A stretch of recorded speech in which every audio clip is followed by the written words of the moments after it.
Hello students, उपस्थित सभी viewers, सभी सब्सक्राइबर्स, आप सबको फंडामेंटल इंस्टीट्यूट ऑफ फिजिक्स के चैनल पर स्वागत है। शुभ दिन, गुड डे। आज आप सबके समक्ष मैं फिजिक्स के इंट्रोडक्शन के लिए आया हूँ कि फिजिक्स है क्या, इसको कैसे परिभाषित किया जाता है, इसमें क्या क्या पढ़ना है 11th या 12th या आगे की कक्षाओं में जो पढ़ाई होती है उसके बारे में आज मैं आपके साथ बताने जा रहा हूँ। सबसे पहले आगे बढ़ने से पहले जो व्यूअर्स हमारे चैनल को सब्सक्राइब नहीं किए हैं वो सब्सक्राइब कर बेल आइकन बटन को दबा दें, जिससे नई नई जो जानकारी है वो आपको मिलती रहेगी। तो सबसे पहले मैं शुरुआत करने जा रहा हूँ कि फिजिक्स है क्या और विज्ञान क्या है, साइंस क्या है। तो साइंस एक ग्रीक शब्द है। ग्रीस एक देश है, वहाँ का एक शब्द है, वर्ड है, जिसका मीनिंग टू नो होता है। टू नो यानी जानना, किसी चीज़ के बारे में जानना, किसी घटना के बारे में जानना, किसी प्राकृतिक आपदाओं के बारे में जानना, सूरज, तारे, चांद आदि किसी भी बीमारी आदि को भी जानना, यानी सिर्फ जानना ये कहलाता है साइंस। यानी सजीवों का जानना, निर्जीवों को जानना, लिविंग थिंग्स और नॉन लिविंग थिंग्स को जानना, ये साइंस कहलाता है। नॉन लिविंग थिंग्स को जानने के लिए फिजिक्स, केमिस्ट्री और लिविंग थिंग्स को जानने के लिए बायोलॉजी एक साइंस का ब्रांच है। अब हम आगे बढ़ते हैं। निर्जीव चीज़ को जानने के लिए फिजिक्स में हम पढ़ते हैं। सबसे पहले जिस प्रकार से साइंस एक ग्रीक शब्द है, उसी प्रकार से फिजिक्स भी एक ग्रीक शब्द है, जिसका शाब्दिक अर्थ होता है नेचर, प्रकृति। यानी प्रकृति को जानना, इस नेचर को जानना और उसके नियमों को जानना, अध्ययन करना, ये फिजिक्स कहलाता है। नेचर को जानना, सूरज के बारे में जानना, चांद के बारे में जानना, धरती के बारे में, ज्वालामुखी, समुद्र, हवा, भूकंप, इंद्रधनुष, यानी प्रकृति में जितनी भी घटनाएं हैं सभी घटनाओं के बारे में जानना फिजिक्स कहलाता है। और उसके नियमों को जानना। आप गौर से देखें तो आपको लगेगा कि जितनी भी प्रकृति घटनाएं हैं, प्रकृति में जितने भी पिंड हैं, जितने भी सब्सटेंस हैं, सभी सब्सटेंस किसी न किसी नियम को फॉलो करता है, किसी न किसी नियम को पालन करता है। तो उसके नियमों को जानना। सूरज पूरब में ही उगता है और पश्चिम में डूबता है। उगते समय में भी लाल, डूबते समय में भी लाल।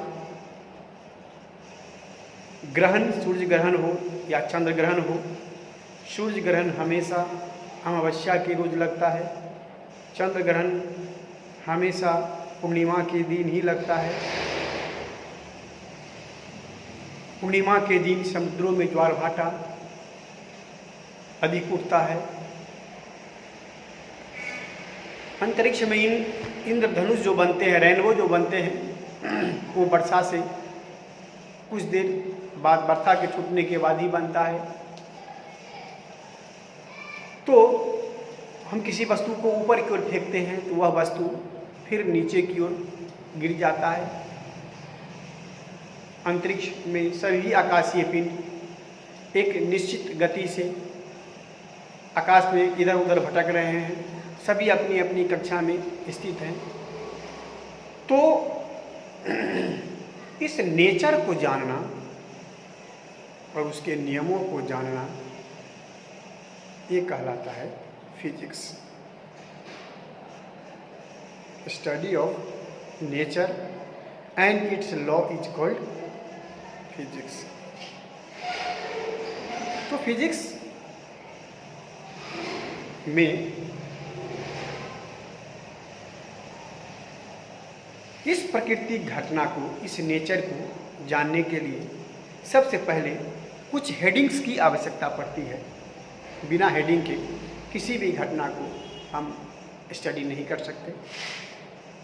तो इस नेचर के इवेंट को स्टडी करने के लिए जिन टर्म्स की आवश्यकता पड़ती है उसे फिजिकल क्वांटिटी, भौतिक राशियाँ कहा जाता है। जैसे mass, length, time, force, work, power, energy, यानी जिस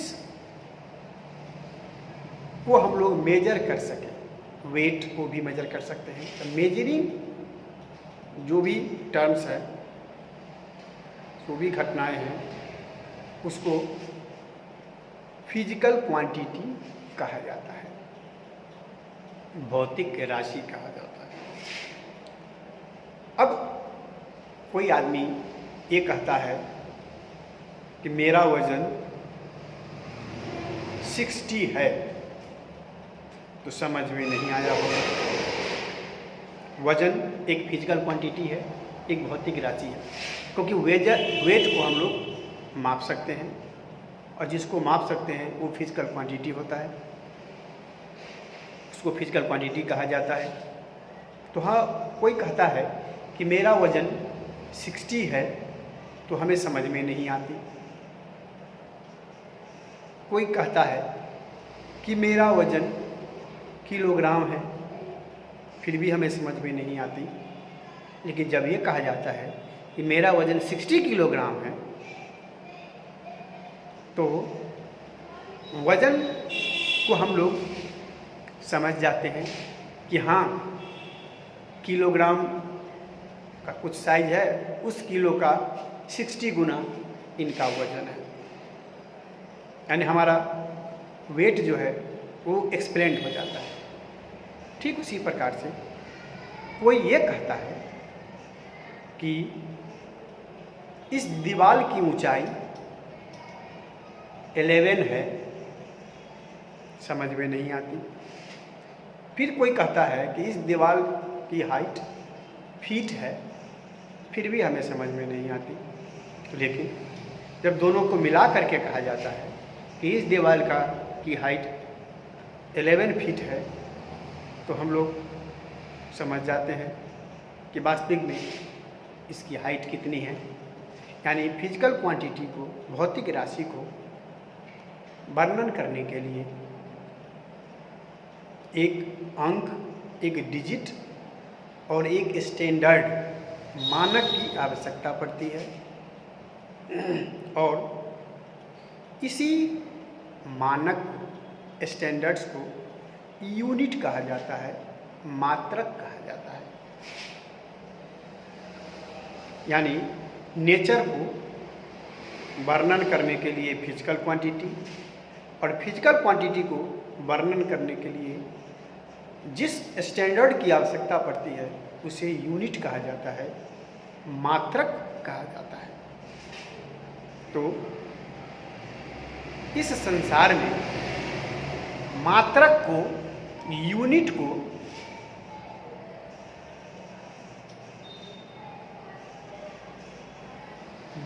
प्रत्येक देशों में अलग अलग प्रकार से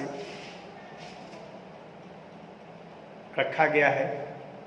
तो विश्वव्यापी मापने का जो सिस्टम है, मेजरमेंट ऑफ सिस्टम्स, 3 प्रकार की मुख्यतः है। पहला FPS system, foot pound second system, जिसे ब्रिटिश सिस्टम भी कहा जाता है। दूसरा है CGS system, centimetre gram second system, जिसे मैट्रिक सिस्टम भी कहा जाता है। और तीसरा है MKS system, metre kilogram second system. ये 3 सिस्टम के द्वारा पहले सारे फिजिकल क्वांटिटी को, जितनी हमें जानकारी थी, उसको मापा जाता था। फुट पाउंड सेकेंड यानी FPS सिस्टम में लेंथ को मापा जाता है फुट में, मास को मापा जाता है पाउंड में, और टाइम को मापा जाता है सेकेंड में। CGS सिस्टम में यानी सेंटीमीटर ग्राम सेकेंड सिस्टम में लेंथ को मापा जाता है सेंटीमीटर में, मास को मापा जाता है ग्राम में, और टाइम को मापा जाता है सेकेंड में। और MKS सिस्टम में मास को मापा जाता है किलोग्राम में, लेंथ को मापा जाता है मीटर में, और टाइम को मापा जाता है सेकेंड में। तो 1960 ईस्वी तक मेजरमेंट के यही 3 सिस्टम थे, FPS, CGS और MKS। लेकिन 1940 ईस्वी तक आते आते 1940 तक आते आते हम लोगों को नई नई फिजिकल क्वांटिटीज जैसे light, heat, sound, electron, proton, neutron, यानी नई नई फिजिकल क्वांटिटी के बारे में जानकारी हो गई थी।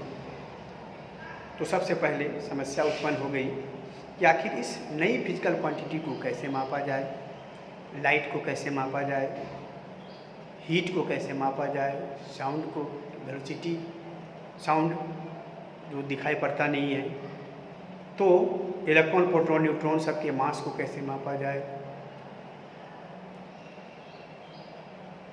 इलेक्ट्रिक करंट को कैसे मापा जाए। यानी नई नई फिजिकल क्वांटिटी के बारे में हमें जानकारी जो हो गई थी, समस्या उत्पन्न हो गई कि इन नई फिजिकल क्वांटिटी को कैसे मापा जाए, क्योंकि ऊपर जो 3 सिस्टम जो थे उसमें जो मापने के सिस्टम, मात्र मापने का जो यूनिट मात्र था, मास और लेंथ और टाइम को मापने का ही था।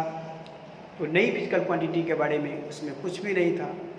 तो इसी के लिए 1960 ईस्वी में विश्व पैमाने पर एक कमेटी बनाया गया, मापने का एक कमेटी बनाया गया, जिस कमेटी का नाम रखा गया International Committee of Weight and Measures नाम की संस्था बनी, अंतर्राष्ट्रीय मापतोल संस्था बनी, जिसका मुख्यालय पेरिस में रखा गया, वहाँ बनाया गया उसका ऑफिस। और ये संस्था 1960 ईस्वी में MKS सिस्टम को विस्तार करके एक नया सिस्टम दिया जो कहलाया SI सिस्टम, इंटरनेशनल सिस्टम। 1960 में बनाया गया था। शुरुआत में इसमें 6 फंडामेंटल फिजिकल क्वांटिटी थे, मूल भौतिक राशि थे। और 1970 में एक नया फिजिकल क्वांटिटी इसमें ऐड किया गया था, अमाउंट ऑफ सब्सटेंस को, पदार्थों के परिमाण को इसमें ऐड किया गया था। तो total physical quantity SI system में 9 हुए, जिसमें से 7 फंडामेंटल फिजिकल क्वांटिटी थे और 2 सप्लीमेंट्री सिस्टम, क्योंकि 7 फंडामेंटल फिजिकल क्वांटिटी के अलावा दो नए फिजिकल क्वांटिटी को भी इसमें समावेशित किया गया, जिसको सप्लीमेंट्री फिजिकल क्वांटिटी कहा गया। सप्लीमेंट्री फिजिकल क्वांटिटी में दो फिजिकल क्वांटिटी थे, एक था सॉलिड एंगल और एक था प्लेन एंगल। तो टोटल फिजिकल क्वांटिटी 9 हुए, जिसमें से 7 फंडामेंटल फिजिकल क्वांटिटी और 2 सप्लीमेंट्री फिजिकल क्वांटिटी कहा गया। तो फंडामेंटल फिजिकल क्वांटिटी में लेंथ को मापने के लिए मीटर, मास को मापने के लिए किलोग्राम, टाइम को मापने के लिए सेकेंड, टेम्परेचर को मापने के लिए केल्विन, इलेक्ट्रिक करंट को मापने के लिए एम्पियर और ल्यूमिनस इंटेंसिटी को मापने के लिए कैंडेला। शुरू में 1960 में इतना था और 1970 में अमाउंट ऑफ सब्सटेंस, पदार्थों के परिमाण, जिसको मोल में मेजर किया जाता है, मापा जाता है, को समावेशित किया गया था। और सप्लीमेंट्री यूनिट में प्लेन एंगल, समतल कोण को मापने के लिए रेडियन और ठोस कोण को, सॉलिड एंगल को मापने के लिए स्टेरेडियन यूनिट को किया गया। तो ऐसा सिस्टम में टोटल फिजिकल क्वांटिटी 9 हुए। तो फिजिकल क्वांटिटी को 2 प्रकारों में विभक्त किया गया। एक कहलाया फंडामेंटल फिजिकल क्वांटिटी और दूसरा कहलाया डिराइव्ड फिजिकल क्वांटिटी, यानी मूल भौतिक राशियाँ और व्युत्पन्न भौतिक राशियाँ। तो जो भौतिक राशियाँ किसी दूसरे भौतिक राशियों पर डिपेंड नहीं करते हैं, उसे मूल भौतिक राशियाँ फंडामेंटल फिजिकल क्वांटिटी कहा गया। जैसे mass, length, time, electric current, temperature, amount of substance और लुमिनस इंटेंसिटी, ये फंडामेंटल फिजिकल क्वांटिटी थे, क्योंकि ये किसी अन्य फिजिकल क्वांटिटी पर डिपेंड नहीं करते हैं। लेकिन डिराइव्ड फिजिकल क्वांटिटी यानी व्युत्पन्न भौतिक राशियाँ जो फंडामेंटल फिजिकल क्वांटिटी के द्वारा प्राप्त किया जाता है, उसे डिराइव्ड फिजिकल क्वांटिटी कहा जाता है। यानी जो फिजिकल क्वांटिटी किसी अन्य फिजिकल क्वांटिटी पर डिपेंड करता है, उसे डिराइव्ड फिजिकल क्वांटिटी कहा जाता है। जैसे force, velocity, speed, acceleration, torque, linear momentum, यानी उस तत्वों को छोड़ करके बाकी जो भी फिजिकल क्वांटिटी है, सबको डिराइव्ड फिजिकल क्वांटिटी कहा जाता है। ठीक उसी प्रकार से यूनिट को भी 2 प्रकारों में डिवाइड किया गया। एक कहलाया फंडामेंटल यूनिट और एक कहलाया डिराइव्ड यूनिट। फंडामेंटल यूनिट जो यूनिट किसी अन्य यूनिट पर डिपेंड नहीं करता है, उसे फंडामेंटल यूनिट कहा जाता है। जैसे metre, kilogram, second, ampere, kelvin, candela और मोल, ये फंडामेंटल यूनिट है। और जो यूनिट किसी अन्य यूनिट पर, यानी फंडामेंटल यूनिट के द्वारा जो यूनिट प्राप्त किया जाता है, उसे डिराइव्ड यूनिट कहा जाता है। जैसे metre per second, kilogram metre per second, metre per second square, kilogram metre square per second square, ये सब जो यूनिट है, इस सबको डिराइव्ड यूनिट कहा जाता है। तो आप सबको फिजिक्स का पहला क्लास, जिसमें फिजिक्स क्या है, फिजिक्स कैसे परिभाषित किया जाता है, उसको वर्णन करने के लिए, फिजिक्स को स्टडी करने के लिए जिन टर्मों की आवश्यकता होती है, फिजिकल क्वांटिटी को वर्णन करने के लिए यूनिट कितने प्रकार के हैं, कौन कौन सा सिस्टम यूनिट का है, उसका टाइप क्या है, इस सब के बारे में आज आपको जानकारी मिली है। उम्मीद करते हैं कि आप सबको हमारा ये क्लास अच्छा लगा होगा। आप अपना ओपिनियन शेयर करें और इस चैनल के साथ हमेशा बने रहें। अगले क्लास में डायमेंशंस क्या है, बीमाएँ क्या है, इस सब के बारे में हम आपको बताएंगे। तब तक के लिए धन्यवाद।